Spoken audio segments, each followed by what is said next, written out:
C'est officiel, l'Ukraine annonce la fin du transit du gaz russe sur son territoire à partir du 1er janvier. La Russie utilise encore un gazoduc lui permettant d'alimenter l'Europe de l'Est, représentant un quart des exportations de gaz russe au continent européen. Plusieurs pays de l'Europe de l'Est, dont la Slovaquie, sont en panique alors que le Premier ministre slovaque Robert Fico s'est rendu à Moscou pour trouver une solution sans succès.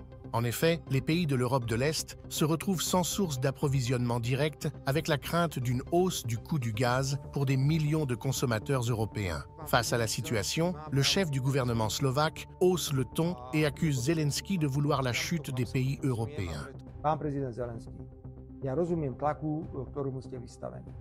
Rozumiem, že zo zištných politických a mocenských dôvodov vám Západ dáva prakticky všetko, čo si vypýtate.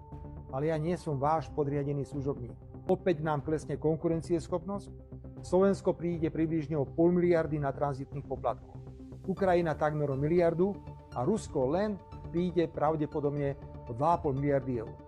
To sme zase tých Rusov vytrestali, pravda? Ako všetky sankcie, ktoré škodia predovšetkým nám.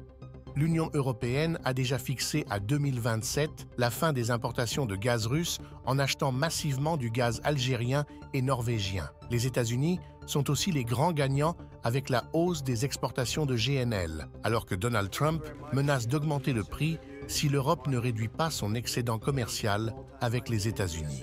N'oubliez pas d'activer la cloche située à droite d'Info Minutes pour recevoir immédiatement nos vidéos. Merci pour votre fidélité et n'hésitez pas à suivre l'ensemble de nos chaînes.